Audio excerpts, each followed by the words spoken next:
ভোরভোরই আমরা কাশী বিশ্বনাথে পৌঁছেই আমরা কিন্তু নিয়ে নিয়েছিলাম হোটেল। আর হোটেলটা বেশ সুন্দর, একদম দাসাসমেত ঘাটের একদম কাছে, বলতে পারো মানে 2 মিনিট হেঁটেই এরকম ধরনের।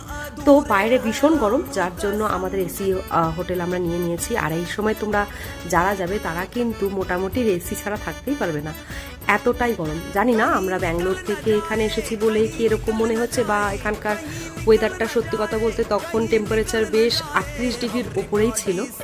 তো এবার কুন্তল এখন নিয়ে সমস্ত কিছু ট্রলি বাগেরা সব নিয়ে এখন ঢুকলো হচ্ছে রুমে। আর আমরা এখন ফ্রেশ হয়ে নেবো। আর দেখো এখানে সমস্ত কিছু মানে গিজার থেকে শুরু করে সব আছে হোটেলটাতে। তো মনে করলাম ওই জন্য তোমাদের একটা ছোট্ট রুম টুর দিয়ে দিই। আর এটা হচ্ছে ছাদে, আমি এখন জামা কাপড় মেলতেই এসেছিলাম আমরা দুজনে। জামা কাপড় ধোয়ার পরে আর চলো তোমাদেরকে এই দাসাসমেত ঘাটটা দেখাচ্ছি কতটা কাছে। জাস্ট দেখো, আমরা ছাদ থেকে যেটা দেখাচ্ছি এতটুকুই, মানে একদম কাছে।